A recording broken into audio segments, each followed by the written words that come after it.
We are live now, doctor. Thank you. So, good evening, respected seniors, colleagues, and all the wonderful and dynamic residents who have logged in today's Kaksha. I am Dr. Vishal Agarwal, Scientific Committee Chairman, Rajasthan Ophthalmological Society, and it gives me immense pleasure to welcome you all for yet another masterclass on the online postgraduate teaching program platform, that is Kaksha. Kaksha is a novel PG teaching program by ROS, which covers all major topics of the current PG curriculum. We bring the best of national and state faculty experts to share their knowledge and interact freely with you. The residents who have logged in today are also encouraged to put forward their doubts in a fearless manner to the panel, to the speaker, and you can type your chat box or you can raise your hand and speak in between, because we want it to be an interactive session. As usual, there is a quiz kept at the end of the class with lots of prizes to be won. So keep a strong vigil and stay glued to the class.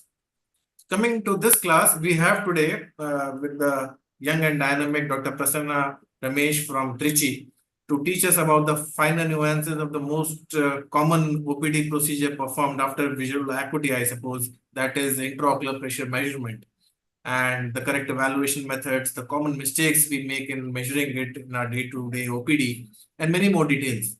It's a very important topic, as you all know, not just for the postgraduates, but also for all practicing ophthalmologist.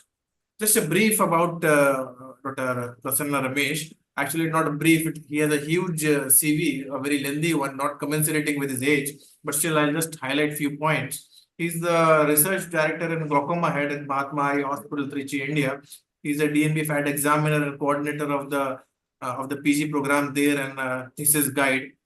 He's published more than 150 articles in PubMed index journals and various scientific presentations, international and national conferences, and various instruction courses. He's on the editorial board member of Journal of Ophthalmology and on the editorial board member of TNOA Journal. He is the executive member of UC. I suppose, Prasanna, now you are the treasurer. You have been upgraded, right? Yes, sir. Yeah, now he's the treasurer of UC. Just won the elections, which was recently concluded. Management committee member for Tamil Nadu Ophthalmic Association, and he has been, the recipient of n number of awards: 20 in ACRS, 1 in WGC, 5 in APO, 37 in AIOS, and the list continues. Has delivered one oration at this young age and performed 2 live surgeries. And his keen research interest, apart from glaucoma, include moving images, YouTube, 4D diagnostics, augmented reality, artificial intelligence, and academic filmmaking. I welcome the ROS President, Dr. Sanjeev Desai, sir, President-elect, Dr. Virendra Agarwal, sir, and our dynamic Secretary, Dr. Ghulam Ali. Dr. Kavita Prasad, who is a glaucoma consultant at Kamdar Eye Hospital, Jodhpur, will be the moderator for today. Hello, Kavita. Dr. Aditi and Rishabh, both are here. Aditi and Rishabh? Yes, sir. Yes, sir. Good evening, sir. Good evening. Good evening, Prasanna, Aditi and Rishabh are the postgraduate students who are on the hot seat today. You can informally ask them any question you like. It's not a exam. You can just interact with them and interact with the rest of the audience. They both are from SMS Jaipur, and that's all. Over to you, Prasanna, for your class. Yes, sir. Thank you, Vishal, sir, for this kind introduction as well as for the opportunity. Hope my slides are visible and my voice is audible. Dr. Aditi and Rishabh. Yes, sir. Yes, sir. Yes, sir. Yeah, thank you. So, thank you to the President, Sanjeev, sir, Ghulam Ali, sir, the Secretary, as well as to the whole Governing Council of ROS for having me here. For the next few minutes, we'll have an interactive class on IOP measurement as well as a review. So I've made this presentation so that you'll be able to also cover the theory part of it as well as your practical part of it. Hopefully, it will really benefit the residents as well as the neophyte glaucomatologists. So once again, thank you, Ross, for having me here to have a masterclass on IOP. So Vishal and Rishabh, Vishal sir is not here. Rishabh and Aditi, right? You guys are here? Yes, sir. Yeah, so what you can see in figure A and B, we'll just start with a few interactive modules. So what you can see in A and B It's obviously marked there also, right? We can label it. Yes, sir. There is indentation, there is applanation, the basic principles of tonometry. Yes. So Sir, indentation. yes, doctor. Yes. Sir, indentation works with the formation of a truncated cone on the cornea, and applanation works on the principle of flattening the cornea. Yes. Yeah, as both of you are perfectly right. You can see that in indentation there is more truncated curve, whereas in applanation it's only a clear flat. So we'll be seeing a lot about this, and these are some of the figures I wanted to show you again. We'll be seeing a depth of all video-based learning of IOP figures and whatnot, and different type of tonometers, etc. And we'll also be seeing a lot of intraocular pressure factors. So I wanted to start with a simple way of summarizing IOP. And intraocular pressure, what is IOP? So you can see that the orbital globe, you have to be using the scientific terminologies when you're approaching your exams. It is a non-compliant sphere within a rigid box. So that is all about the globe for you. It is a non-compliant sphere. The words are the non-compliant sphere within a rigid box. And therefore, if IOP can be influenced by change in volume of the contents, either intraocular pressure is influenced by the contents within the box, that is the non-compliant sphere, that is the eyeball, or it can be influenced by the external pressure. So these are the terminologies that you need to know, because we need to know what are the factors that is going to influence IOP right from its formation to how it goes undergoing drainage, be the aqueous I'm talking about. And then the another point is, which I think you would be knowing, but I'm just touching upon it. The normal intraocular pressure varies between 10.5 to 20.5. And there are two components. One is the hydrostatic component, and second one is the osmotic pressure component. So, Dr. Aditi or Dr. Rishabh, why do you need to know about the hydrostatic or the osmotic pressure component of the aqueous humor formation when you talk about the intraocular pressure? So it helps in the drainage of the aqueous humor. Okay. So basically what happens is, to understand how we treat glaucoma, sometimes certain medicines, as you rightly pointed out, they increase or decrease the osmotic pressure. Similarly, that same happens to the hydrostatic as well. So that is why the components of aqueous formation is very important. Then the tissue pressure of vascularized internal structures of the eye. So IOP serves as a tissue pressure, and IOP is pulsatile. So intraocular pressure is a pulsatile organ. It's a pulsatile entity rather. It reflects its vascular origin. So that is very, very important. It is not a static one. It's a pulsatile one.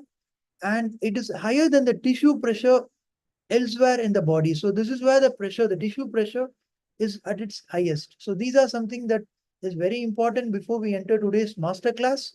And these are the 5 objectives that we'll be sharing. I'll be taking you through in depth. What is IOP? I just gave you a set induction of what that is going to be covered. What are the concepts of IOP? What are the factors that is going to influence the intraocular pressure? Various devices, and then the summary of day-to-day things that we are going to do.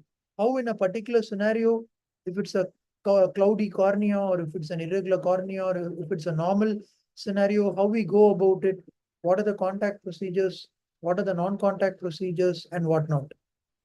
Right. So moving on to intraocular pressure. So what is intraocular pressure? So we just saw few examples of what is the globe. It's a non-compliant sphere, etc. So the fluid pressure inside the eye responsible to maintain the non-compliant sphere is known as intraocular pressure. So I'm using certain terminologies which will help you in your exams as well as in your viva, because these are the terminologies that would be expected when a simple question like what is IOP, and you need to decode it as well. It's a fluid pressure, right? It's a pulsatile component that we spoke about, and it is a fluid pressure. So, Dr. Rishabh or Dr. Aditi, if you are there, so have you heard of this Goldman equation? Yes, Yes, sir. sir. Yeah, so what is the Goldman equation? It's right there for you, but can you decode it for me? What does it really say in terms of aqueous humor or intraocular pressure? Such the intraocular pressure depends on various factors, which are episcleral venous pressure, the rate of the flow of aqueous through Yes. the trabecular meshwork, and the Yes. resistance encountered in that outflow. Coefficient of outflow. Yes, coefficient of outflow. So basically, you see the equation here. Intraocular pressure is equal to rate of aqueous formation. So it is directly dependent on the numerator, that is the aqueous formation, divided by the facility of outflow. Whereas you have an additive component called the episcleral venous pressure. So this is something that is very important. So if the rate of aqueous formation increases, which is very rare actually, usually it will be the facility of aqueous outflow which actually gets reduced, which is the denominator. So when the denominator gets reduced with age, that is one of the common problems that happens, where the facility of aqueous outflow itself starts to reduce with age itself. That causes an increase in intraocular pressure. Or if there is an increase in episcleral venous pressure, can you name one condition where episcleral venous pressure can get increased? So, cavernous sinus, Cavernous sinus issues, yes. A common condition is a thyroid disease, thyroid. you think of. So these are some of the factors. So this is the Goldman equation for you. And I'm just refining the equation again. There is another modified version of it which says the rate of aqueous production minus rate of aqueous uveoscleral drainage divided by the facility of trabecular outflow. So this is another equation which is slightly a modified version. So you need to know both the equations plus episcleral venous pressure. So that is something which is very, very important. And Goldman equation is something that always gives you an idea of how things are going. So if any modality in the numerator increases, then the intraocular pressure increases. Like I told about the aqueous formation or the episcleral venous pressure, or if the denominator decreases. So what is the denominator? It is the rate of aqueous flow through the trabecular meshwork. So if there's going to be a trabecular meshwork obstruction or the trabecular sclerosis with age, then again, if the denominator decreases, again the IOP increases. So that is all about the mathematical concept of intraocular pressure that one needs to know. So moving into the other further concepts. So there is this curve called this Gaussian curve, which is a bell-shaped curve. So this is a skewed curve. So there is this skewing towards the right. It's not a symmetrical curve, my dear friends. You have a skewing which is skewed slightly towards the right. So why the skewing happens is some of the So, patients who are on, anybody wanted to answer that? Yeah. sir, the Yes. IOP, it is always on the higher side, Yes. and physiologically we cannot know the limit of the Okay. highest pressure in both the glaucomatous patient as well as in the normal patient, sir. So Correct. that's why there is a dotted line at the end of this curve, which is Correct. showing that we don't know the highest limit. Correct. Correct. Sometimes what happens is if a patient is 21 millimeters of mercury, it's very tricky, right? Or sometimes if it's 22 millimeters of mercury, you never know whether it's glaucomatous or not. So this area, my dear friends, the area where you can see the arrow pointing to C, alphabet C, you can see there is a separate dotted small hill, which causes the skewing. People in those region, sometimes even a pressure of 19 or 20, when you do a DVT, they may fall into the other area and be glaucomatous. And sometimes even you may have an ocular hypertensive series where they may be 22 or even 23, 25, but they may not have any damage. So this curve is more skewed towards the right. So because of this particular population who may fall on either side, which is again very important, that emphasizes that you need to do a diurnal variation to really understand about the patient's intraocular pressure. So moving on to other factors and quickly touching upon this before we go to the measurement, these again are very important for you, not only for exam based, but also for very practical point of view, patient point of view. So what are the local factors which affect intraocular pressure? We have the rate of aqueous formation factors. We have the resistance to aqueous outflow, which I told. And the third is the increased episcleral venous pressure. These three are which we saw in the Goldman equation. Then we have the dilatation of the pupil. That is again a very important factor. So what are the general factors? We have hereditary, we have age, we have sex, diurnal variation, postural variation, blood pressure, osmotic pressure, and general anesthetics. So let us see these factors along with other short-term and long-term. So there are many long-term factors and there are many short-term factors. So when you treat a patient of glaucoma, there are certain treatments that you give. Apart from medications, you also say lifestyle, you don't do this, you don't do that, which I'll talk to you in the next few slides about how you need to go about things and which have now been published widely as well. Right. The local factors, the 4 factors. Let us see those. Rate of aqueous formation. So what does the aqueous formation depends on? One is capillaries permeability, which is the ciliary capillaries. 2 is the osmotic pressure of the blood. So these 2 points are very important, my dear friends. You need to know about this. Very, very important. Why it is important? This figure here, Dr. Aditi or Dr. Rishabh, can you see this figure here? So what is a simple Yes, small sir. summary? You don't need to go in detail. What is this figure trying to show? It's a So spotter. this is a cut section of a ciliary process, Yes. which is the primary site of the aqueous humor formation. So Yes, yes. So perfectly said. And you can you see the blood arrow mark here? Blood flow is 125 microliters per minute. Can you see yes, that sir. here? Yes, sir. Yes, And sir. when the blood flows through this, there is a certain amount of perfusion that happens, and the vascular component is the origin of the aqueous. You can see the rate of aqueous humor formation 3 microliters per minute. Can you see the Yes, arrow mark that I'm pointing out for the Yes, blood sir. flow of 125 microliters per minute? So this yes, is where the aqueous humor gets formed. And that is why the pulsatile nature of aqueous happens. And then slowly it gets perfused and it comes out of the pigment ciliary epithelium and non-pigmented ciliary epithelium into the anterior segment. So this is the microscopic path or the pathway which causes the origin of aqueous humor. And this is again another picture of the same. Can you see 2 arrows, yes, Dr. Aditya and Rishabh? Yes, sir. What Yes, are these sir. 2 arrows showing here? So the hydrostatic pressure gradient and the oncotic pressure.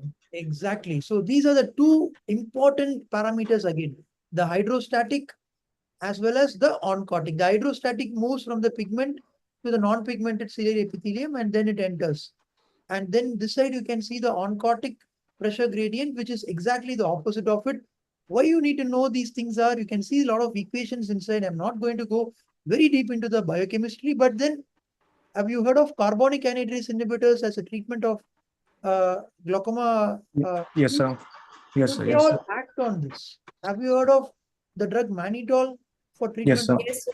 Yeah. So mannitol acts on the On. osmosis, the Yes. oncotic pressure gradient. So that is, it pulls the water out from the vitreous, shrinking the vitreous, and thus reducing the IOP. So these all acts on this. So that is all about the aqueous factors. Then we have the resistance to aqueous outflow drainage. So the most resistance happens at the trabecular meshwork. Which part of the trabecular meshwork causes The most That's juxtacanal. juxtacanalicula? Perfectly seen. Moving on to the third part, episcleral venous pressure. So you gave an example, right? A thyroid eye disease. So when there is an increased episcleral venous pressure, what happens? We saw the mathematical equation, right? yes, The sir. The total pressure, oncotic. The oncotic pressure. Right. that is one. Oncotic and hydrostatic is a variable that we saw when one increases, the other decreases. In the Goldman equation, you saw that the episcleral venous pressure is an additive to the production and the drainage. So Yes, sir. whenever an episcleral venous pressure increases by 1 millimeter, the IOP rises by 0.8 millimeters. So it is whenever, so in simple terms, when the episcleral venous pressure rises, the IOP also rises. So that is something that you need to keep in mind. Point number 3. Right. Moving on, what are the other causes apart from the causes that you told, Dr. Rishabh? You can just go through the causes here, which I've also thrown here. What are the Yes, sir. physiological times that the EVP will rise? What are the pathological conditions the EVP will rise? So Valsalva maneuver. Also, Yes, In the yes, time of Valsalva maneuver, sir. yes. That is a physiological condition, forceful breathing, breath holding, straining, postural change. What are the common pathological conditions that can cause rise in the episcleral venous pressure? thoracic outlet syndrome or any neoplasm. Yes. You also told the cavernous sinus Yes. thrombus, Yes, orbital sir. apex, diseases of the orbital apex, or especially the thyroid, dysthyroid changes happening at the orbital apex, or any external pressure that can cause this kind of issue. Even a tight tie. You're going to wear a tie, which is going to be very tight for a long time. That cases have been reported. Right. Moving on to the other factor, dilatation of the pupil. So, what is figure A and figure B showing here? Dr. Aditi or Dr. Rishabh, why dilatation of the pupil can cause intraocular pressure variation? So peripheral iris after the dilation goes into the well, folds into the angle of the anterior chamber that causes the occlusion of the drainage. Yes. I'll give you a practical example in your OPD. You throw a torchlight and you see an eclipse sign. In an eclipse sign, meaning you won't see the light fully falling through. That meaning that the patient itself is having a slightly convex configuration iris. Yes, If sir. an hypermetropic patient with a small axial length, the angle is narrow. When you dilate the patient, what happens is there is a chance of the pupil getting more contact with the lens. That's called the pupillary block. That Yes, will sir. cause the angle to get more narrowed. I'll just show this video, an animation video, which I have made to explain this concept better. As such, the patient will not have any issue. But when you dilate, the iris is in close contact with the lens because of the pinch region. They call it the pinch canal there, which gets occluded. And the pupillary block happens here. And because of which the aqueous humor which gets formed from the ciliary process, it forms like this, and it goes through this path and then enters through the pupil into the anterior segment here. Are you able to understand the pathway here? Yes, sir. So it gets formed in the ciliary process. In the posterior part here, it comes through the pupil into the anterior segment and then goes into the trabecular meshwork, which is again shown by my arrow here. I'll just play this animation once again. You can see since there is a block here, the aqueous is not able to come out and the convexity happens, and now an angle closure attack take place. So I'm just showing this once again. So everything is normal, or rather the angles are occludable, but when you dilate the patient of an occludable angle or the patient who's having a shallow AC, the pupillary block happens here, causing an acute angle closure attack to happen here because the aqueous is not able to flow through the pupillary area, and this convexity is happening because of the pressure build. So this concept is very important, my dear friends. That is why you end up doing a, what do you do for these kind of patients to prophylactically? So yeah, PI. Yeah, you do a PI here because you don't want the aqueous to go through a longer route because the route is getting blocked because of a pupillary block. It's bypassing it and entering into the anterior segment. So very good, Dr. Aditi and as well as Dr. Rishabh. Let's keep the flow going. And there are many general factors. So we saw some physiological factors, pathological factors. We have sex, age, hereditary, blood pressure, and other factors which we saw. The genes are another factor. The treatment of glaucoma, we always not only treat the patient, we also tell the patient, you bring your sibling, you bring your father, your mother. If your son or daughter is above the age of 35 or 40, bring them. Because of the genetic preponderance, we have the WDR36 gene, the myocillin gene, the optineurin gene, the caveolin 1 gene. So these are some of the genes which are published. Then age. Whenever the age increases, I have put the figure also in such a way that when the age increases, there is always increase in the mean IOP, even for a normal individual. This is because of the aqueous outflow, which gets reduced with age. So normally in a physiological person itself, the IOP will slowly increase with age. So you need to keep in mind, age is a very important factor. Again, we have sex. In sex, what happens is up to 40 years of age, IOP is equal between both sexes. But after 40 years of age, increase in mean IOP is greater in females compared to males. After 40, slightly the females tend to have a slight increase compared to the males. And men are more likely to have open angle glaucoma. Whereas women, the predisposition of angle closure is slightly more common than men. That is something that is very important.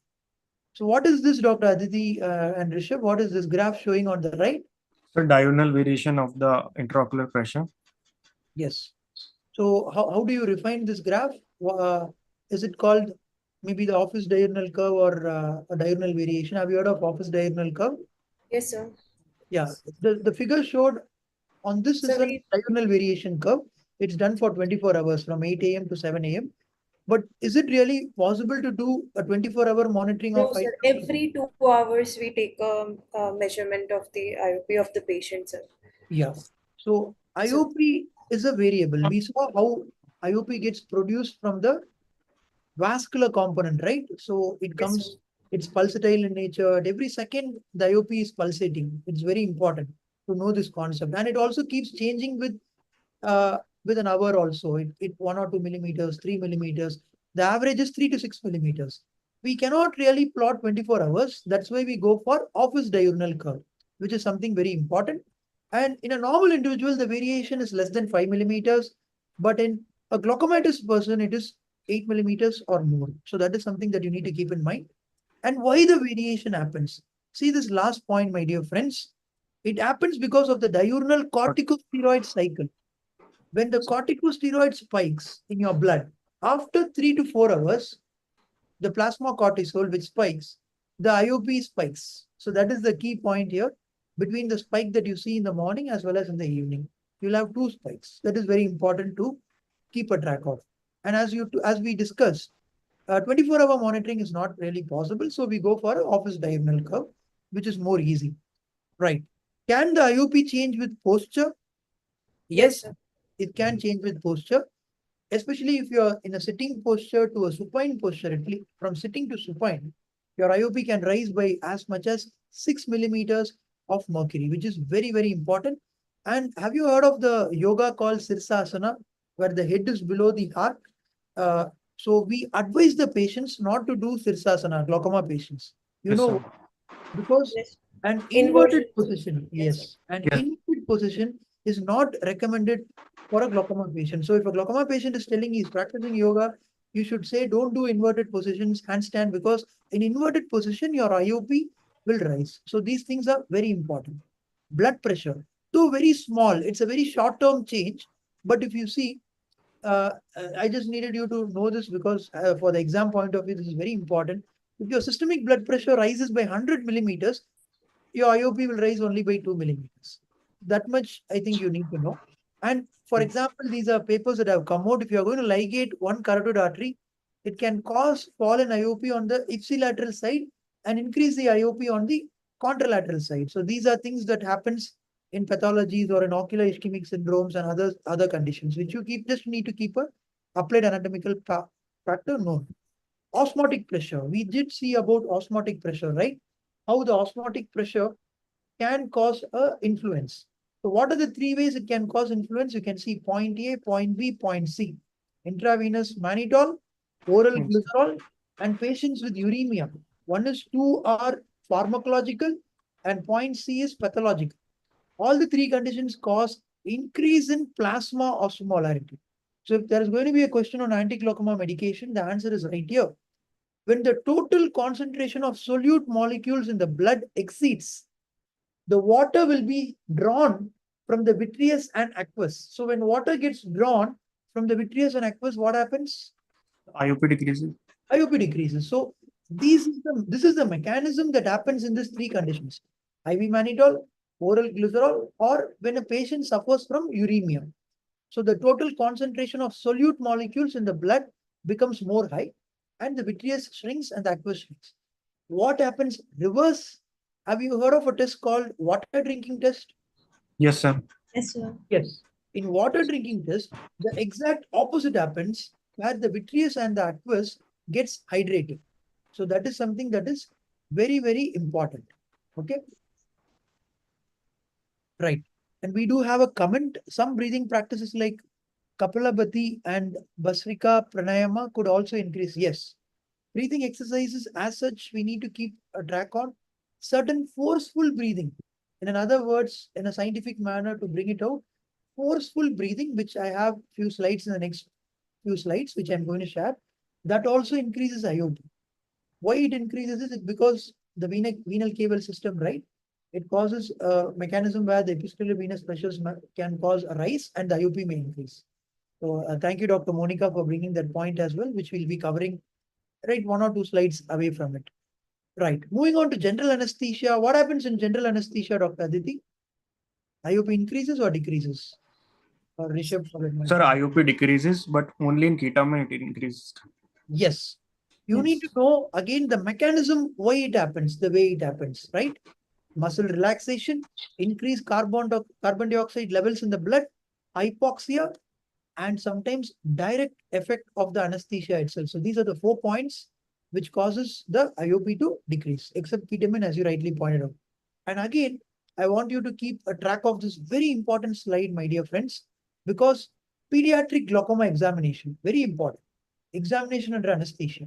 That is where this particular slide plays a very important role. IOP itself, sometimes what happens is in the excitatory phase of general anesthesia, IOP is elevated. And then it starts to progressively lower as the anesthesia becomes deeper and lasting longer. So the timing of IOP measurement following induction of GA is very important. If you are going to measure your IOP too early, if the patient is in an excitatory phase, you will have an erroneously high reading. Again, if you are going to measure it very late, then you are going to have, especially when the anesthesia is in the deeper phase, you will be getting an IOP which is very less. Very important, keep a note of it.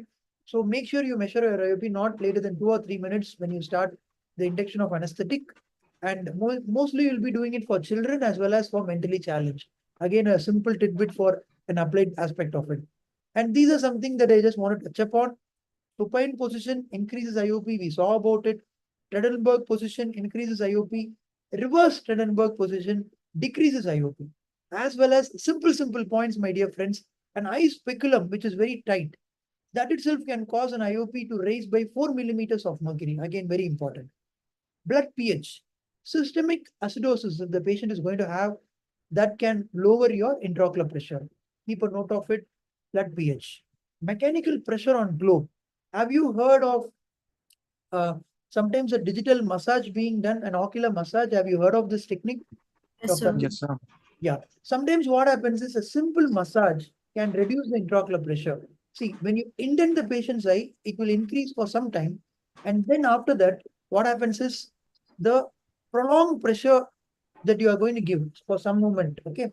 The mechanical pressure, if it's going to be continued, that will accelerate the aqueous outflow and the IOP may return to normal. So this forms the basis of ocular massage, which we tend to do in certain cases in post-trabeculectomy, where we just do ocular massage, where we have also done a filtering surgery just to make sure that there is an accelerated outflow. If the patient ends up with a high IOP post-trabeculectomy, where we have used certain sutures for it, which will help you to reduce the intraocular pressure, right? Moving on Yes, to additional factors. Race, yes. Black and white populations, there is a difference, especially in the Africans. You see POAG, the open angle variations being more common. Certain seasonal variations are there, but that doesn't really make a huge impact. Exercise, strenuous exercise produces a transient reduction of IOP, but then what happens when you're giving more weight lifting? It involves training, right? More the straining that you do, perhaps due to a Valsalva or due to other maneuvers, the IOP will increase. Keep a note on it. Wind instruments, right? As Dr. Monica was pointing out, breathing exercises or weightlifting, strenuous weightlifting, breathing instruments, a person in occupation of 20 years, 30 years, windpipe breathing, which is more stressful, can cause IOP to rise. So that is something that is again very important. Lifestyle modifications. So recent studies are coming out with this, but then increased IOP was associated with increased BMI. Nowadays, simple meditation, breathing. Dr. Tanuzada sir has come out with a paper where that serves as a IOP reduction strategy as well. It's not a forceful breathing, a mindful, simple breathing based exercises. Control of IOP at a central level. This terminology is very important, my dear friends. Central controlling mechanisms that tend to maintain pressure homeostasis. So these are several pathways which we don't understand how, like the pressure sensitive afferent fibers, the diencephalon stimulation, the cervical sympathetic ganglion. All these pathways also influence the IOP to a certain way, beta adrenergic stimulation and alpha adrenergic stimulation. There are many neural factors, one factor being the alpha adrenergic and the beta adrenergic. where we give alpha adrenergic agonist as a treatment to reduce IOP, and the beta adrenergic, what do we give? Do we give a beta adrenergic blocker or an agonist? Beta blockers we give Yes. Temonol. Yes. The neural factors that we studied helped us understand and give a beta blocker. Also, we have many other neural factors like stimulation of third nerve, cholinergic drugs. You just need to know the terminologies that can happen. And similar to that, there are a few hormonal factors like menstrual cycle, IOP varies, pregnancy, IOP low in the third trimester. That is something that you need to know, because how you treat a pregnant woman, that is something that is very important. Refractive errors, hypermetropes are more prone for pupillary block compared to a myopic. That is something very important. Food and drugs. In the food and drug section, you can see that sometimes if you are going to give dilating drops to a shallow AC patient, which we covered, it's going to raise IOP. Anesthetics and sedatives will lower the IOP. And there are other drugs like tobacco, smoking, caffeine, and LSD, steroids, which can cause a rise in IOP. So you need to know what are the different variations that can happen compared to the food and drug section. Eye movements. Eye movements against mechanical resistance can raise IOP. So what is one thing that you can again example, give me an example which pathological condition can cause resistance to extraocular muscle movement? So Common- thyroid Thyroid disease. Yes, a thyroid eye disease can cause mechanical resistance to eye movements and raise IOP. Eyelid closure, forceful eyelid closure. There have been cases where lid squeezing, right? If you're going to squeeze your lid for a long time, that itself can cause eyelid eye pressure increase. Inflammation can cause increase in IOP. Surgery is actually causing reduction of IOP. Sometimes you see a simple cataract surgery will cause the chamber to deepen and the IOP will get reduced. Miscellaneous. I was talking to you about a tight tie, right? If you're going to put a tight tie, that's going to cause compression to the venous system, the jugular venous system. And if it's going to be for chronic, then the IOP can rise. And there is psychiatric diseases as well, my dear friends. There's one publication by Witherspoon et al. By continuously pushing on his eyes, he artifactually increased the IOP if you're going to put a lot of pressure, and that caused glaucoma for him. So these are some of the literature I've taken from Beckers and Schaffers.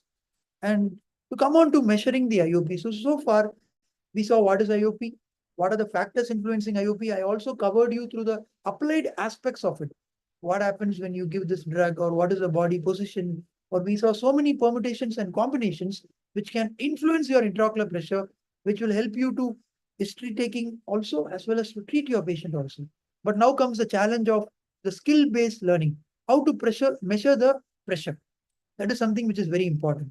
So what are the figure that you can see here, my dear friend? Aditi as well as Rishabh here. So Goldman applanation tonometry. Yes. So can you decode this figure here for me? What is this? How can you decode this figure here? What is the figure on the left? Sir, is it is slit lamp mounted? Which figure are you asking, sir? The right one. Yes. So there is a 12 can- mm Hg of pressure shown in the figure. Can we use cobalt blue word for it? Yes, Okay. sir. Yeah, The cobalt. two miles will be Yes, different on shape. the right hand side, maybe fluorescent staining. I'm just refining you for the benefit of the neophytes Yes, who are attending here. Cobalt blue filter is used. Fluorescent staining is used to stain the ocular tear film. We have Yes. a biprism, so we have two Myers. And what is on the bottom left screen, my dear friends? The figure pointing to 1. What does it indicate? If So I'm going to say it's a spotter, Sir. what is the answer that I'm expecting from you? So 12 mm Hg of pressure is there. So for the one reading, there is 10 mm Hg. The two reading is 20 mm Hg. So that is Yes, I'm expecting a different answer. Dr. Aditi, you have it? No, sir. Yes. Okay, I'll just tell you that. So, okay. So when you're doing applanation tonometer, never start your scale with 0. Have you heard of it? yes, sir. Yes, sir. Why? Yes, sir. Why? So there is a click, the bending of the forward movement of the tonometer occur at 10. Okay. So what happens when you start with 0? There is no counter pressure. So what happens is you will have micro vibrations. When you applanate the cornea, you may end up causing an abrasion, or it may just micro vibrate. But when you keep the reading on 1, the micro vibrations will not be there. So that is the scientific reason why we keep it at 1 and start the applanation tonometry. Okay. Right. Okay. So adequate staining is important. You see the figure on the bottom, it's adequately. Yes. But you see the figure on the right, it's the wrong way. That is the wrong way. You should never overstate it. Otherwise, you'll lose track of it. And then you have the Shiot's, that is a common indentation tonometry, where you indentate the patient with this, and you have this particular scale on right, which I think I'm not going into the detail of it. Depending on the weight, depending on the marking that you get on the scale, you end up with a IOP. So what is this scale called as? Any one of you can say So this. Frindle Conversion tables. Friedenwald's nomogram. Okay. The Nomogram. is nomogram. Okay. It's a conversion table which helps you in converting it. And again, I'm just coming back to where we started. In indentation, as you told, right, we'll be forming a cone, whereas in applanation, we are forming only a flat surface, right? Right. Now we'll go into more detailed terminologies on measuring the intraocular pressure in more detail, so that I'm just touching upon your exam as well as in the next few minutes, I'll be covering your scientific part of it for your exams and your practical thing. Have you heard of manometric technique? Yes, sir. Direct Yes. method of What we do in manometric technique, we insert a needle into the eye, and you can see that the needle comes out through, it's a proper physics. You have a beaker, as well as you see that it goes into a fluid filled tubing, and the height of the tube, right? And where the height of the tube corresponds to the mercury that points in it. That is the intraocular pressure. So this is a direct technique. So what we do was, we were inserting a needle into it, and then the needle was connected to a tube, and the tube was connected to a pressure sensitive membrane, and then the mercury readings were taken, and that is how we were actually started it. It's a very long time. Nowadays, it's not being done. Why it's not being done? Because it's an invasive method. And it breaks the blood aqueous barrier, right? So, and a lot of prostaglandins gets released, and that itself can lower your IOP. So a lot of permutations and combinations and difficulty were there. Then what happened? We slowly moved into the indirect method. So what is this method of thing called as this? So digital pulse. Yes. So so it is a fluctuation test. When one hand moves in, the other hand moves out. So that is what you do. And asking the patient to close his eyes. And what do you ask the patient to do after closing his eyes? So to look down. Ask the patient to close eyes, look down, because you don't want the tarsus to obstruct, go beyond, and then do this test. If it is, you are able to indent very easily, then what is the intraocular pressure? It's low. Right? It's low, so soft. It can be divided into soft form or hard. It is soft. If you are not able, it's very rigid, then what is intraocular pressure? It's obviously hard. It gives you a response of whether it's low or whether it's high. Right. So that is all about this pressure. It's not really an accurate pressure. That's when we came into the applanation. We have fixed area. So what is pressure, my dear friends? Pressure is equal to force divided by area. Either you need to know the force or you need to know the area. So certain scientists propose that we'll go with a fixed force and find the area, like McLeod. Certain people told, no, we'll have a fixed area. We'll find the force, and then we'll do force by area, which is equal to pressure. Right? Are you able to get this concept of that? Yes, sir. Yes, sir. Pressure is equal to force by area. And Goldman came up with this particular idea, which I'm just going into detail. For your exam point of view, have you heard of this invert fixed principle? Yes, sir. Yes. So this is your principle, right? For an applanation area of 3.06 millimeter and in a cornea of average thickness, which is approximately 540 millimeters, the force required to bend or deform the cornea is approximately equal in magnitude and opposite in direction to the capillary attraction of the tear film for the tonometry head. So the tear film attracts the tonometer. The force with which it attracts, it is the equal in amplitude but opposite to direction. For a cornea which is having average thickness, normal average thickness, with an area of 3.06. Then that is your force required. And with that, this is the principle of invert fix. You need to exactly mention these terminologies. You need to understand this concept. So that is why you stain the capillary tear film, and then you do your applanation tonometry for the way you do.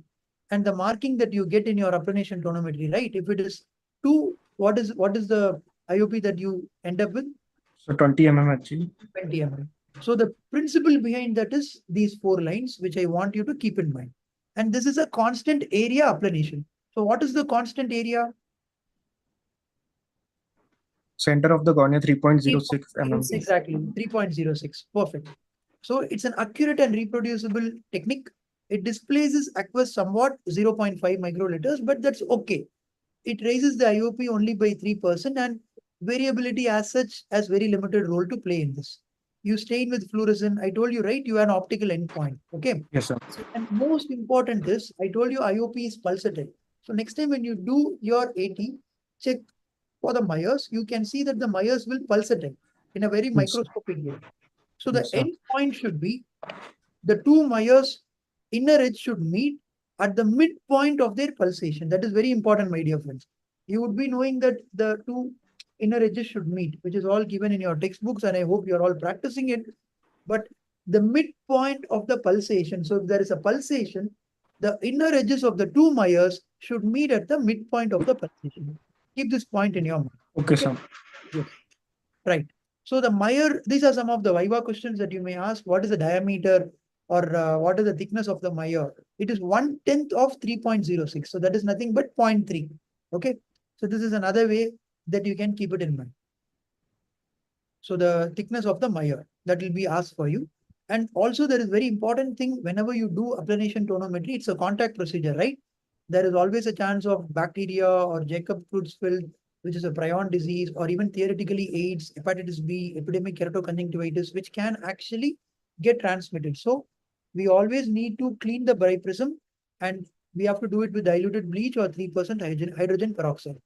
Or there are many tonometer tips, like you can see the figure here. These are sterile tonometer tips, because sometimes if you are going to go for an alcohol-based solution, you need to Yep. dry it for a longer time. Otherwise, it will cause a corneal abrasion. So these are some things that are very, very important. And sometimes you can always protect your biprism with sterile tonometry tips also. There are some errors in GAT which you need to know, Goldman applanation tonometry. The most common error that can happen is because of your Staining. overstaining. Perfect. Or inadequate staining. Inadequate staining or overstaining. Or sometimes if the patient is going to look up, look down, or widen lid fissure in a thyroid eye disease patient. So these are sometimes you will have these particular issues. I'm not going to go into the detail of it, but you need to know these practical scenarios of where these can happen. Again, if it's a scarred cornea, since it's an optical tonometry, right? You need to have an optical endpoint. You may not be very comfortable doing it in a scarred cornea. If the cornea is thick because of additional tissue, IOP is overestimated. If the cornea is thin, then the IOP is underestimated. So these are some things that you need to keep in mind. If the cornea is thick, IOP is overestimated. If the cornea is thin, then it is underestimated. That is one point that you need to keep in mind. And Yes, again, astigmatism. If a patient is going to have greater than 3 diopters astigmatism, for every 3 diopters, IOP is going to be misled by 1 millimeters of mercury. If it is with the rule astigmatism, the IOP is underestimated. If it is against the rule astigmatism, the IOP is overestimated. This question will be useful for your ICU exams or your one mark examinations that you're going to take, advanced exams. I just thought I'll give you exclusively everything about GAT and just touch upon few tonometers in a superficial way. But GAT, I felt each point is very important for you in your exams. So keep a track of it with the rule, against the rule. With the rule, underestimated. Against the rule, it gets overestimated. Maybe U comes after W, right? And simple mnemonic. So underestimate W with the rule. You can keep a remembrance like that. Perkins tonometer. Perkins is more like a handle tonometer, similar to GAT. But here what you do is it's battery operated. You don't have a slit lamp, but it is counterbalanced by itself. And you use it similar to a Goldman applanation tonometer. It is used for bedside patients, obese patients, sometimes even for examination under anesthesia patients for a child. You use Perkins tonometer. It's very portable. Then you have the Drager tonometer. Drager tonometer is also an applanation tonometer, similar to Goldman and Perkins. But we talked about biprism, right? In this, there is a different biprism. And the force of applanation in Perkins and in Goldman, we use it to do manual. Here it's an electronic motor that goes and applanates. So these are things that you need to know. See the figure of it. I just wanted to give you the figures of how a Drager tonometer will look. How a Perkins you'll definitely be having. But if you are not seen it, I'll just show you once again. So this is how a Perkins will look. Perkins. our Draeger tonometer will look. It's very important for your exam, as well as you need to know the history as well, how it evolved. So there is something called Draeger's tonometer as well. Right. There is something called Mackay-Mark tonometer. Have you heard of it? Yes, This, sir. yes. What happens in a Mackay-Mark tonometer is the movement of the plunger is measured by a transducer and it is recorded on a paper strip. It's all same. We are going to measure, we are going to do the applanation. It's all having a constant area similar to GAT, but the representation is different. How it gets represented, I'll just show you a figure for it. Right. You can see a plunger with a spring, right? And now the plunger is going and touching the cornea. See figure A. In figure A, the advancing plunger is opposed by the IOP and corneal bending pressure. IOP is the pressure that is inside the eye, and then you have something called corneal bending pressure. This is about Mackay-Mark tonometer. In figure A, you can see that it is just about starting to be applanated. In figure B, now the applanation has started. And now in the paper, you can see that it gives you a graph on a piece of paper when the electronic plunger goes and applanates. You can see a notch, right? What does that notch indicate, Dr. Aditi or Dr. Rishabh? On figure B. It is the bending pressure. Yes, the figure B indicates that the bending pressure has now been transferred to the foot plate. Okay, so the bending pressure has now been transferred. And figure C, if you're going to consistently keep applanating, you are no more applanating. Rather, what are you doing? Indenting. So that doesn't matter. So you can see that you get the notch and then again it rises in the graph. So with continuous advancement, it is no more an applanation, it's an indentation, but we got the height, right? The height corresponds to the intraocular pressure. You need to know that much about Mackay-Mark tonometer, right? You need to know about the plunger and the corneal bending pressure. The point where the corneal bending pressure is transferred to the foot plate, that point you will get a notch, and that is the intraocular pressure. So are you able to understand how cornea plays a role in intraocular pressure measurement, Dr. Aditi, as well as Yes, sir. Yes. other Yes, sir. neophytes? So very important. At every point in time, the corneal thickness should be standard, which is around 525 to 545 micrometers. All this variable plays a very, very important role going forward, right? We have the pneumatic tonometer. Pneumatic tonometer, what is it? It has a gas chamber covered by a polymeric silicon diaphragm. So in this, what happens is the diaphragm touches the cornea. When it touches, the gas vent is reduced in size as whenever a balloon chamber or a gas chamber is going to oppose a surface, rigid surface, right? You will see an outlet of pressure. So, and the pressure inside the chamber will rise. So that is how, this is the mechanism of it. And everything uses a transducer. Okay. The transducer converts the gas pressure in the chamber into an electronic symbol. So you need to know each one point about each instrument so that you have an idea about what you're going to write in your exam, as well as you need to know about the history of each applanation tonometer is operating.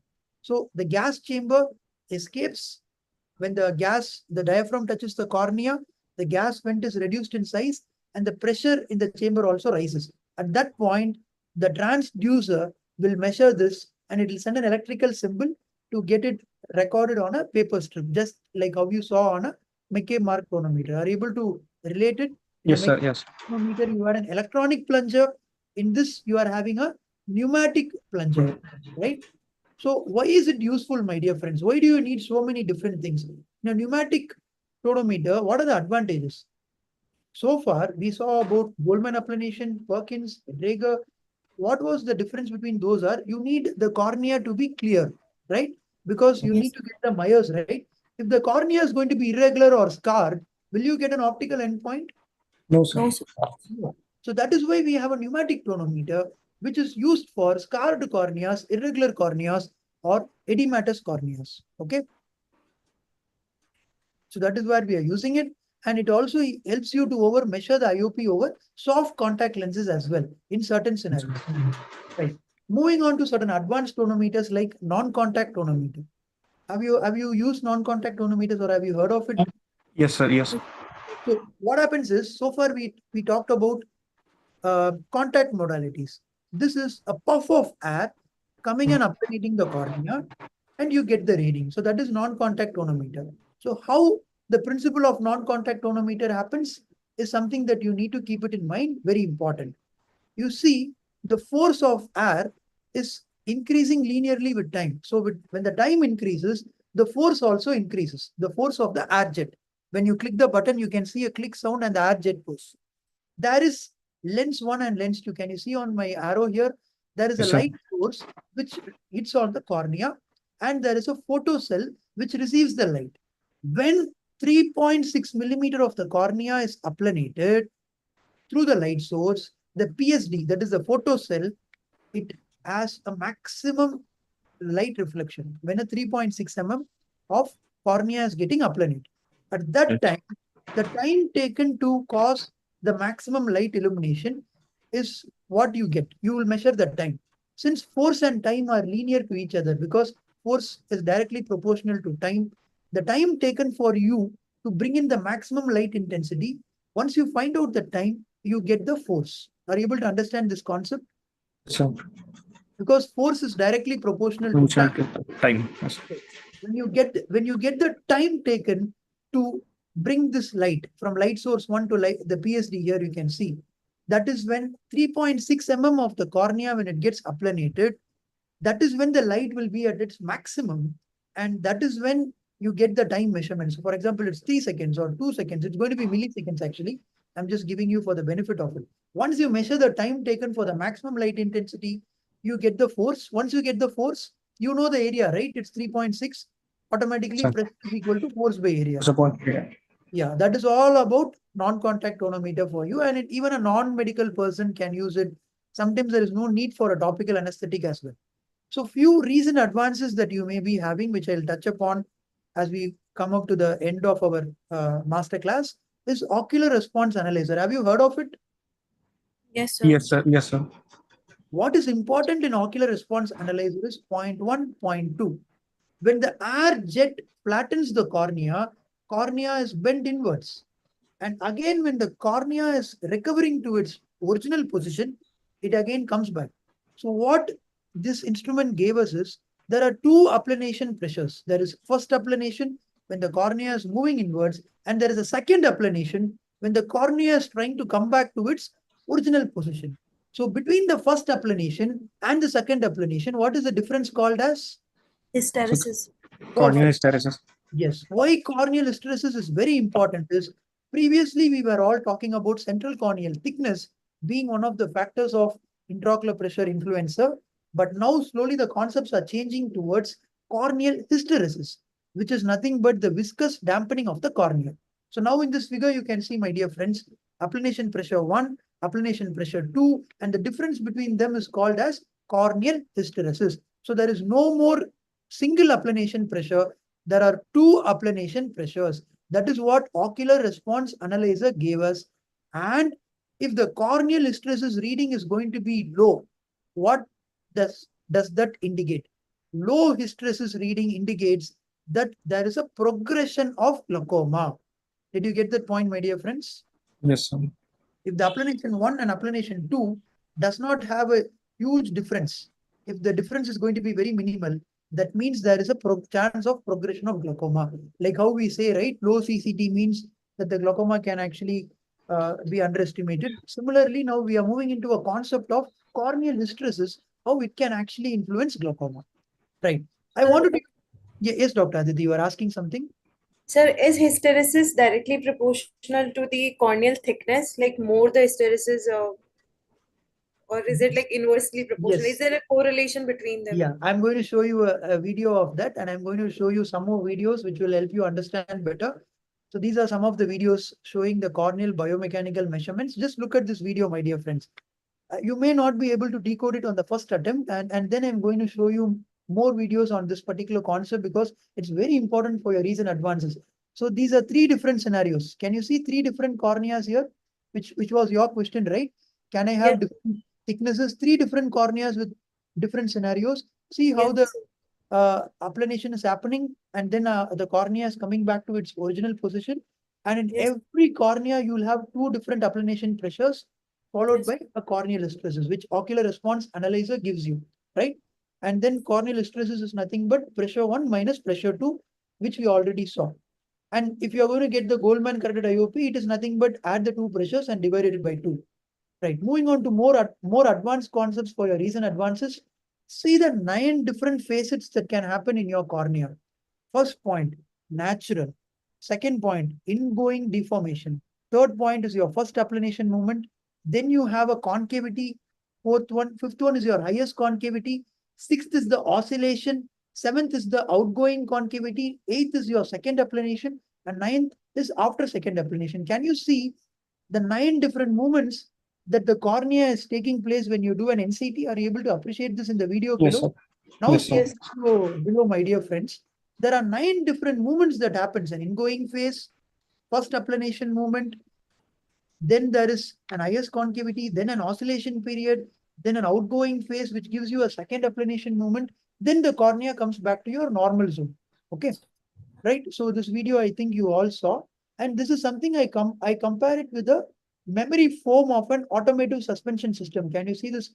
A locomotive wheel automobile that runs over a speed breaker, right? It is similar to that. The normal corneal examination, right? It is similar to that. You can see how it goes down, comes back. So this concept is very important for you going forward, because now is when we all started doing refractive procedures, right? So these patients, when they come back to you with glaucoma in the future, they are all starting to come back. The whole concept of IOP measurement is changing. And I thought I should definitely touch upon this to you, which will help you in your recent advanced paper if you're going to being asked about intraocular pressure. Can you see this video again here, Dr. Aditi, as well as Dr. Rishabh? What can you see Yes, in sir. this video? What can you see in these 3 different scenarios? 0 millimeters, 20 millimeters, and 40 millimeters. What are you able to see? Sir, the higher the IOP, the hysteresis is less. Yeah. In other words, to simply put, if the IOP is 0, can you see how much of oscillation and how much of applanation is happening? If it's 20, it is slightly going in. If it is 40, you can see that it is just not at all moving at all. I'm just playing it once again for the benefit of all the neophytes here. See how much of hysteresis pressure, movement pressure that is there, or the applanation or the oscillation that is happening. So Yes, this sir. is about how intraocular pressure can cause your variation. If it is 0, 20, or 40, if the IOP is going to be more, then you won't have the oscillation movement. It's just going to be a static one. Similar to that, I wanted to bring you another tonometer called Corvus ST tonometer, which is a very recent tonometer which is going to come. That is going to measure all these particular things. See what happens here in a keratoconus. In a cornea easily indents than normal. Below is a normal patient. See above what happens in a keratoconus. That was your question, Dr. Aditi, right? In a Yes, sir. thin cornea, in a Thin thin cornea, cornea, what happens? You can see how much of more indentation it happens, right? sir. Whereas in a normal cornea, you don't see that much of dancing movement, right? What happens in a keratoglobus? In keratoglobus, you see even more thinner, right? See Yes, sir. how much of oscillation happens in a keratoglobus. So you need to have 2 points, my dear friends. One is your IOP and one is your cornea. So 2 things I want you to take home: how your IOP is. If your IOP is high, how your applanation is going to be, as well as if your cornea, if it's going to be thinner, then you saw what it is. It's going to completely change the whole way that you measure IOP, right? That is where the ocular response analyzer or even the Corvus ST or even your NCT per se has all these settings, which is going to come, right? And then to just touch on to certain other small facets of tonometers, which I feel we all would have not used, but again, it's very important. I just wanted to touch upon the few facets as we wind up our master class. We have the Accuton tonometer. Accuton is a handheld tonometer you can use for home monitoring. So certain patients who needs an applanation tonometer to monitor in home, you can use this in their home. Have you heard of McLeod tonometry? Yes, sir. Yes, sir. Yes. So far we talked about applanation being a Area. constant area. In McLeod, it's a constant. Force. Yes. Can you see this particular wire holder here in my arrow that I'm pointing? So with that wire holder, you just take the weight and then you go and dip it in a silver dye. It's called mild silver protein called argyrol. Argyrol is the a mild silver protein mixed with glycerin. So you, with the wire holder here, you take it and you take a weight ranging from 5 to 15, and then you go and what do you do?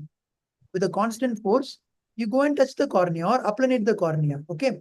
And then you take it back, and the amount of dye that is missing, right? When you applanated the cornea, are you able to understand this principle here? Yes, sir. Yes, Yes, sir. yes, sir. Once you mix the weight, you take it in a dye and you test the cornea and come back, or applanate the cornea and come back. And then you see the amount of circle that is missing, the dye is missing. That becomes your area. And with that, with this formula here, you calculate the intraocular pressure, right? So this is all about fixed force. Fixed Yes, sir. force. So pressure is equal to force by area. So that is about ocular power. Just need to know the names of the dye and those things. Those things really matters. And coming to the indentation instruments, like we saw the Shiords, right? I just gave you a brief update on Shiords, which are 7.5, 10, and 15 kgs. And the and don't and mind you, my dear friends, the plunger, hammer, and the needle itself is 5.5 grams. So this Yes, sir. itself is 5.5. So you need to keep a note of that. And you need to keep a note of each scale unit. Each scale unit represents, that means if the unit is moving from one scale to another in the Shiords, it means that the plunger is moving 0.05 millimeters. It is protruding into the cornea. That is very important because that is when you use the Friedenwald's nomogram and convert it, you get an idea. So how much of more indentation means you will see that how much will move if you're going to have more indentation, the globe is soft, right? So Yes, how sir. much move? Will it move less or will it move more? Force will be more, sir. Yes. If you are going to have more indentation, the grading will move more, correct? Yes, yes, sir. If you are going to have less indentation, will the grading move more or will the grading move less? The scale grading. You can see the scale. I'm just pointing at the arrow here. Will it move more or will it move less? It will move less, sir. Yes, it won't move more. It will just move very less. That is when certain times when when the eyeball is very rigid, sometimes you see it won't even move. It will move only one or two. So that Yes, is when you add more weight. So why do you add more weight? Because you want to make sure you indent for the IOP that is so high, right? It's a very simple concept which you need to feel and understand. So for 5.5, it is not able to move the plunger. You add 7.5 so that you want to indent and move it and see whether you are able to get an IOP measurement, or you add a 10 or you add a 15. Are you able to understand the concept right now? yes, sir. Yes, sir. Yes. You're not able to see the plunger moving because the globe is rigid. Then you keep on adding more weight so that you get the indentation happening. And then for that weight, you will be using the Friedenwald's nomogram and then arriving at the IOP. Did you get the concept clear, my dear friends? Yes, sir. Yes, sir. It's perfect. So we talked about the Friedenwald's nomogram and the plunger moving and whatnot.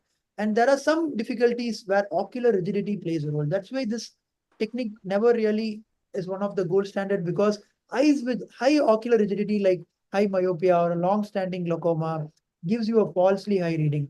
And similarly, eyes with low reading like myopia or post-RD surgery, you will get a falsely low reading. And then sometimes there is errors due to accommodation. Sometimes if the ciliary muscles are going to get contracted, that itself causes an increased aqueous outflow, which pulls the trabecular meshwork and lowers the intraocular pressure. Why does accommodation happen in Shiords, Dr. Aditi or Dr. Rishabh? Sir, when a plunger come near to the eye, Yeah, there is a naturally you tend to accommodate, right? And yes, then there is something called as Moses effect. Have you heard of it? Yes, sir. Yes. At a low scale reading, the cornea, sometimes it molds into the plunger, the opening, right? The hollow opening. And then it causes a artifactually or a falsely high reading. So that is called a Moses effect. At low scale readings, the cornea itself will slightly plunge into it. It molds into the space. So you need to keep a track of what is Moses effect. And to name another few tonometers, we have electronic Shiords tonometer, which is not really that much into use. We have impact rebound tonometry.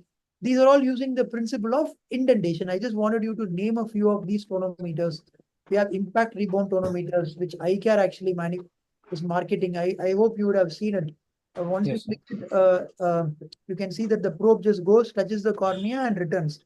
The time taken for the thing to go and come back. If it's a soft eye, what happens? Time taken will be more, right? It will go Yes, more sir. and it will come back. If it's a hard eye, what happens? It'll just go and And, come back quickly. So those are the mechanisms of these tonometers. Transpalpable tonometer, you can actually close your eyes and you can use this tonometer by after closing your eyes. So this is a contact method, but it's actually very safe. You close your eyes and then use it. But again, these are just certain things that you need to know for your recent advances, because there are a lot of problems such as scleral rigidity, thickness of the eyelids, orbicularis oculus, muscle tone, which is not really benefiting these tonometers. Then there is another tonometer called TGDC01. Anyway, this is something which is too beyond the scope of you. There is something called ProView transpalpebral phosphine tonometer. Have you heard of this phosphine tonometer? No, sir. No. So what happens is when you press your eyes and when you release it, can you see certain phosphines or crackles here and there? Have you witnessed that entoptic phenomenon?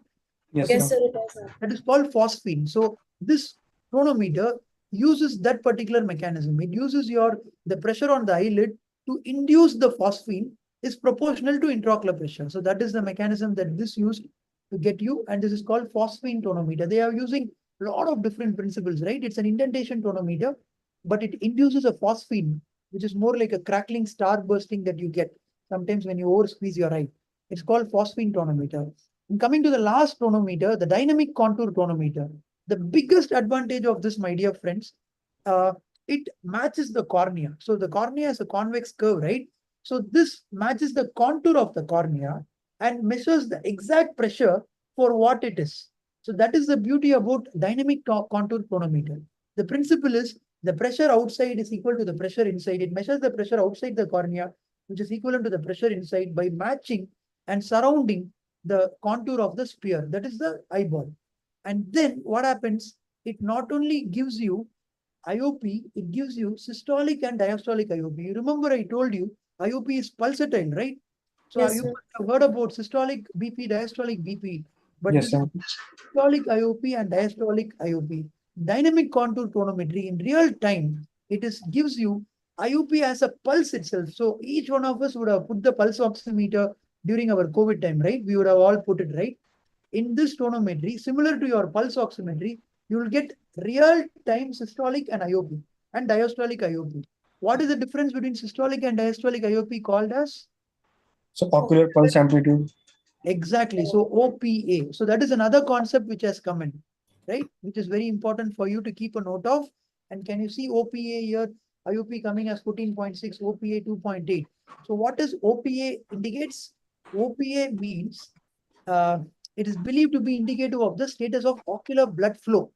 So OPA is differentially affected in different types of glaucoma, and the studies are going on that with systolic and diastolic IOP, how things are. So we are in a new frontier now with OPA technology, how OPA influences. We saw low corneal hysteresis means that the glaucoma is progressing. But this OPA technology means it is, as of now, what we have understood it gives you a status of the ocular blood flow. But time will tell whether high OPA or low OPA, how it really affects the glaucomatous patient. Then I wanted to show you this particular figure here of a contact lens. So research is going on and we are about, I think they have almost brought it in, a smart lens contact lens tonometer to study 24 hours. So you place a contact lens, you get a 24-hour data, right? On how the intraocular pressure is functioning. So that is something that you need to keep a track on apart from this.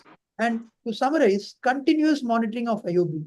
If you want to do continuous monitoring of IOP, of course, which is very difficult, I told you the contact lens. There are suction cups. There are strain gauzes in encircling bands. You would have used encirclages in retinal surgery, but then there are certain encirclage gauges which are now coming into the market where you can measure IOP for 24 hours. This is just for your theory, my dear friends. You will be definitely asked certain questions in your basic sciences or in your theory where you need to know at least the word resonance applanation tonometry, infrared spectroscopy. So these are the 5 tonometers that you can use for continuous monitoring of IOP. And to summarize, yeah. So this is the last slide, and maybe we can have a discussion or a quiz, 2 questions after this. So over the course of this talk, of this master class, so these are the points that I want you to really take home. The IOP is always the culprit, or rather in glaucoma, IOP is the only thing that we can really treat. And angle is the only anatomical site that we always look up to treat. Even if you see prostaglandin analogs or any AGM that we give, it increases the outflow or decreases the IOP production. So our focus is IOP and our focus is the angle chamber, or rather the angle of the anterior chamber. The only modifiable risk factor to treat POAG or NTG or even PACG is intraocular pressure. So IOP is still the most important risk factor for glaucomatous damage. And the early manifest glaucoma trial shows that for every millimeter of IOP reduction, there is a 10% reduction of damage, which is very important, or the rate of progression. So that is why each millimeter of IOP reduction is very important, my dear friends, when we treat the patients. So the whole class was about what are the ways in which you can measure IOP with the instruments that you have in a practical way, or what are the ways in which you may have to write a question in your exam that comes on different types of tonometers, or rather you need to know about what are the anatomical factors, what are the physiological factors, what are the biochemical factors that can influence the IOP, posture, hormones, pregnancy. There are so many things that we covered. And then Goldman applanation tonometer, whatever tonometers that we saw, Goldman applanation tonometer has stood the test of time even today, and it is the gold standard. Though it has its own limitations, it is the gold standard. And then, if you have not understood anything till now, or if you have missed anything till now, take these points with you as a take-home message. Thin corneas will cause the Goldman applanation tonometer to underread the IOP, meaning the patient is having a higher IOP, we have just underread the IOP. Thick corneas will cause the Goldman applanation to overread the IOP. So that is something which is very important. Again, you think the IOP is high in a thicker cornea, but it may actually be normal.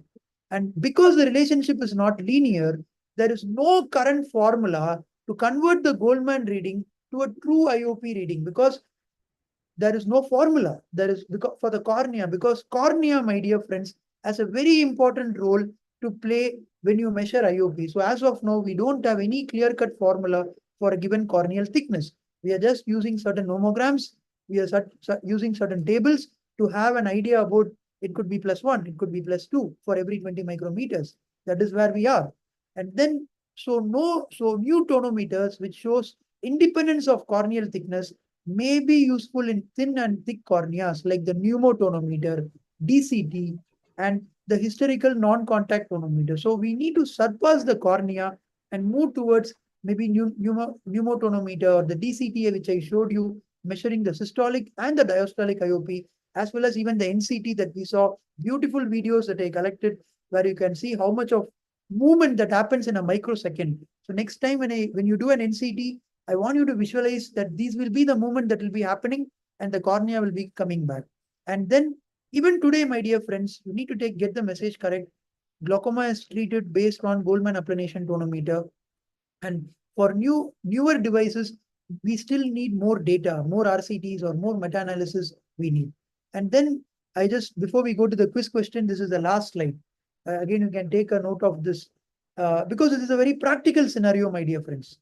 So, Dr. Aditi as well as Dr. Rishabh. So when the cornea is irregular, what would be the tonometer of your choice if there is an irregular cornea? So we would use a pneumotometer. Yeah, you can't use an optical tonometer, right? Optical. An optical tonometer cannot be used. It's very simple because the cornea is irregular because of opacities or because of keratoconus or because of irregular nebula, macula or leukomatous opacities. You can use pneumotonometer or tonopen.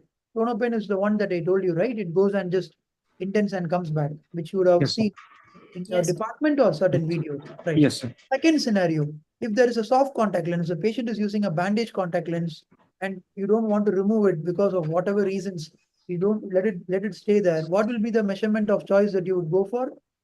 NCT. Yes, NCT or a pneumotonometer again. And day-to-day use in home, again, this is a very tricky one. I showed you a picture of a ProView tonometer, right? Called the Yes, sir. OCUTON. But again, these are very important for you. It's a very costly, so none of the centers really have it, but you can definitely know about it. It's called preview tonometer. It is manufactured by Ocuton, OCUTON. That is something which is very useful. And for screening, if you're going for a camp, you can take a Shiorts with you, or what are the other tonometers you can use for screening? So Perkins. Perkins, maybe, but I'll tell you why you shouldn't use it. If you're going for a camp, it's going to be a mass screening. Yes, sir. Yes, sir. It's a contact procedure, right? Yes, sir. Make sure Non-contact tonometer or tonopen. Yeah, because we saw, right, Jacobson Creutzfeldt disease, theoretically AIDS, hepatitis, anything can Yes, sir. get Yes. transfused. So that is very important. So you need to keep cleaning your tips. And again, if you're going to clean your tip with an alcohol-based solution, if you don't It will dry, take time. Yes, sir. corneal abrasion can come. So if you're going to go for screening, non-contact modality is the way forward. Go for a NCT, pneumotonometer, or Tonometer. even a Shiords, which is always stood the test of time. Then you bring the patient to the hospital. Then you work up for a GAT, Goldman GAT. applanation. Yes. Yeah. So if So there are there's one more tonometer, Pascal, which is also commonly used. yeah, that is something that is new. DCT. Pardon me? So dynamic contour is also known as Pascal's. Yeah, dynamic contour is one that is known as Pascal. So which we Okay, also the same name. Okay. yeah, you can see the figure here. So this is the dynamic contour tonometry. Okay. The slit lamp mount, sir. Yes, Okay, yes, something like a slit lamp, or you can attach it to a slit lamp, and you can see how it has a contour which matches the cornea. So the idea is now going forward, we are trying to remove the influence of cornea because that plays a major role, right? Which I showed you in most of my videos. The corneal thickness, or your corneal hysteresis, your corneal bending pressure. So these are terminologies I would want a postgraduate or a glaucoma fellow to keep in mind because we need to know, because now we are moving into an era of refractive surgery, my dear friends. We have LASIK, we have SMILE. So all these patients are very young.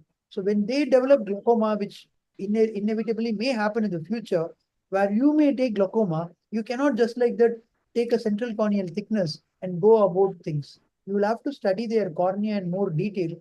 That is where I feel maybe 10 years or 15 years from now, these are the tonometers that each one of us will be going towards. Of course, GAT will be the gold standard, but to get a much better idea, we'll be moving towards tonometer like DCT.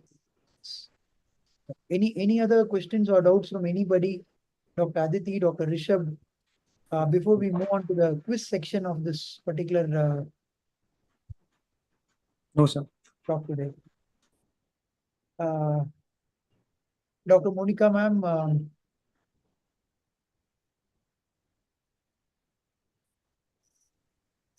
There is a question in the chat box. Which is the best way to measure IOP in eyes with RK? again, I would go for it's an irregular corneal surface. So as I told you, any irregular corneal surface, you cannot go for a endpoint where there is optical tonometry because in an RKI there is no chance you will get the Myers getting yourself going. So you may try your luck with GAT, but it may not work well. If you have a tonopen, so tonopen again, no financial disclosure. Eye care brings tonopen.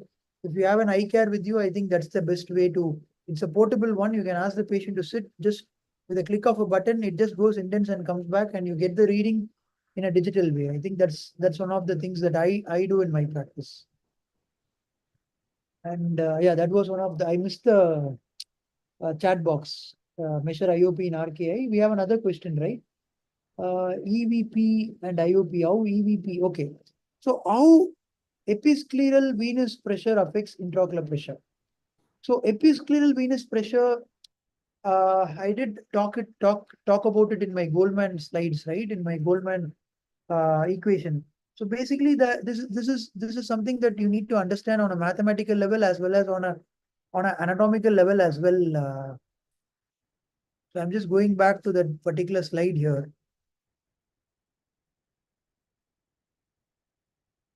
So right, you can see, my dear friends here, this is the Goldman equation I'm pointing it to you. The rate of formation and the drainage. That is where you can see if the formation is going to increase, I told about the numerator, the IOP will increase. Again, if the facility of aqueous outflow, if that is going to decrease because the denominator is decreasing, the IOP is going to increase. And the venous system has a role because of the stasis. So one is mathematics. The second thing is the stasis. See, basically the circulation happens and the veins will have to take its blood down. But what happens when there is a lot of backlog, or rather the conditions of the inferior vena cava, the superior vena cava, or the pregnancy, these all things, no, or the increased forceful breathing, all these causes raised abdominal pressure that causes a venous stasis. When a venous stasis happens, or rather when there is going to be a tight tie where there is going to be a jugular vein compression thing. So when there is going to be a lot of stasis happening in the veins, which is through the neck, that is when there is a backlog feedback mechanism where the epistemic venous pressure is going to increase, or rather in a condition like a carotid cavernous fistula, and that will prevent or will resist the IOP drainage to happen, because you see, my dear friends, through the trabecular meshwork, it has to go into the collector channel and then into the episcleral venous pressure. This is a natural mechanism. If the episcleral venous pressure is going to be high, then obviously the drainage is going to get impaired because of a lot of a domino effect, one because of another, and that will cause a raised IOP. So in a way, that is a nutshell, which will really help you take forward. So all the other things, the pregnancy or the tight tie, it's all because of the venous issues that is happening. That was answer for the question posted by one of our friends, Dr. Monica Singh. I hope your question was answered in the way you understood, Dr. Monica. Yes, sir. Thank you, sir. Yeah. So I think if we have any more questions, or shall we go for the quiz?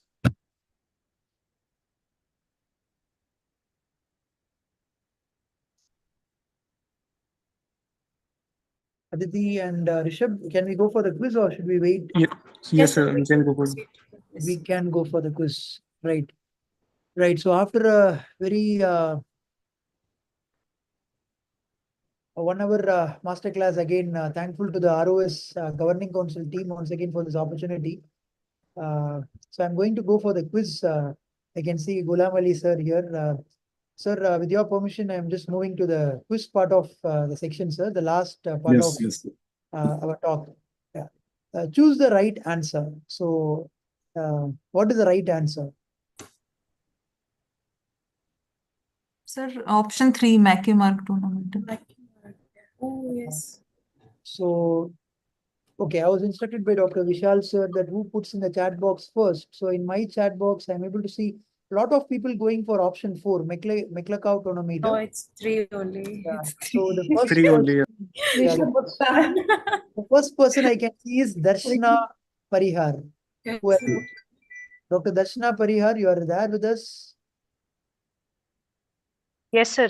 Yeah, the organizers can make a note of it. So Dr. Darshana Parihar got it right. She was the fastest finger to put it as 3. It's Mackey Mark tonometry. It has an electronic transducer. So thank you for listening. And McLeod tonometer is totally different. It was an image where I showed a spring and then a weight where you use it to touch the cornea. It is a constant force tonometer, and it's a fixed force tonometer, whereas these kind of tonometers are all fixed area tonometers. The right answer is Mackey Mark. Congrats to Dr. Darshana, as all the other people like Thank Siddhi, you, sir. Vinish. I think you all got it right. Anita, Aditi 33. Okay. Please. Monica, Madhur, Pratibha, I think you all got it right. The fastest fingers was Darshana. Right. This is a spotter. Maybe someone of you can tell me what is A. First, what is A, what is B, what is C, what is D? I want you to type it in the chat box. A, this is the answer. B, together, all the 4 together. Who gets it first? I want you to put A and then put the name. B, all 4 in a single message. Don't put it separately, put it in a single message. Okay. Got my, I think, right? A, this one, B is this one, C is this one, D is this one. So if you put it in a single message, it will be easy for us to compile.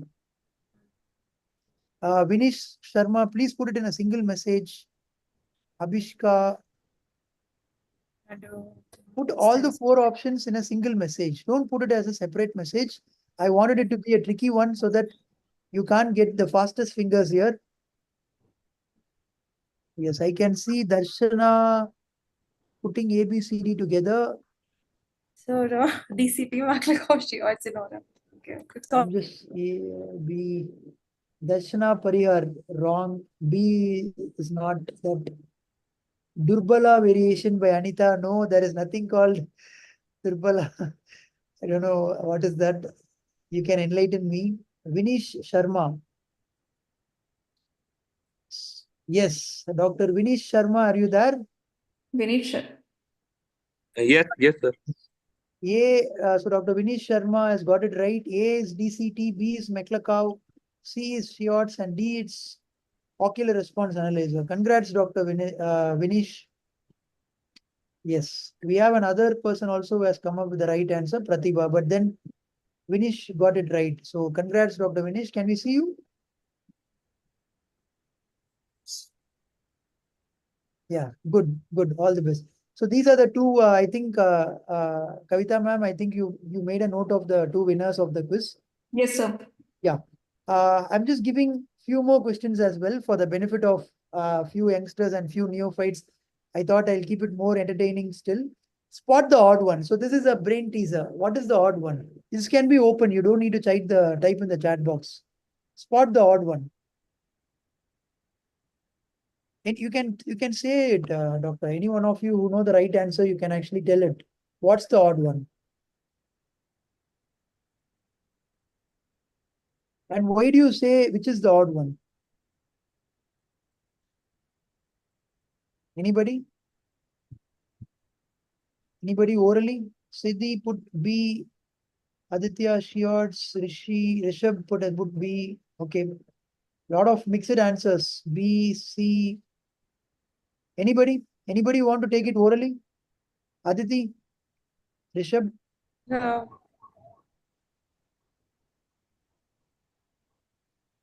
You want to take a guess?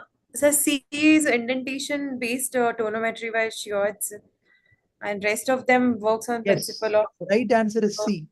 Perfect. Very simple. C works on indentation. A, B, D works on applanation tonometry. Applanation, sir. That's the right answer. Very nice. Perfect. Right. What's common? Okay. Anybody can answer. What's common? So this is the straining Valsalva. So increase IOP. This is the IOP. Yes. I wanted you to Increase take IOP. a different message here. Weightlifting, strenuous weightlifting, 20 years, 15 years, playing a blowing instrument, tight tie, people wearing tight tie, slowly increasing age. What can this all cause? So increase IOP. Exactly. Increased IOP. So history taking, be more eccentric in your history. There are more things that we need to look out apart from this. Right. Right. Another quick spot the odd one. Anybody spot the odd one? Sir, it's the B. B answers. Okay. Answer is B. Why?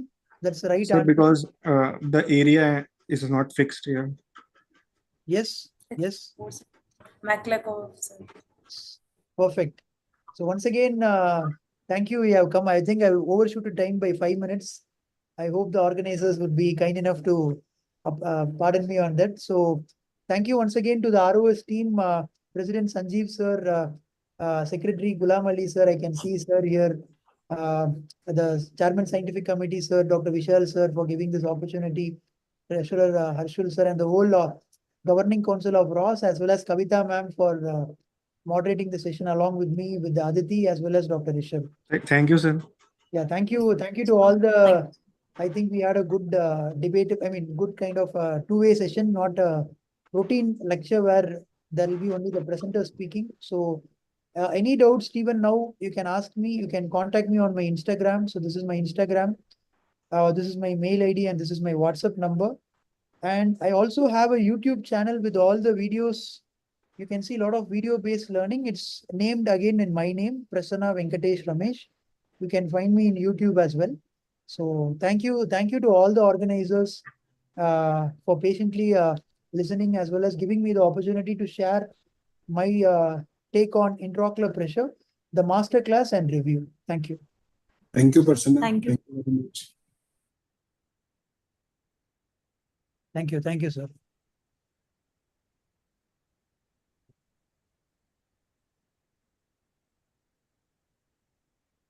Congratulations to all the winners, to Darshana and Vinish. So now we come to the end of the session. So this was a wonderful Kaksha on by you, and it was a very well explained and in a very comprehensive presentation. Thank you all the residents, ROS executive, respected teachers, and especially Dr. Prasanna for the very excellent teaching.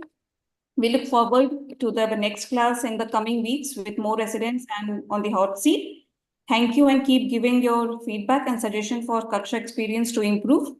Do subscribe us to the ROS official channel on the YouTube. All previous Kaksha series are uploaded there. Good night from the team ROS. Thank you, Prasanna sir. Thank you, Gulam Ali sir.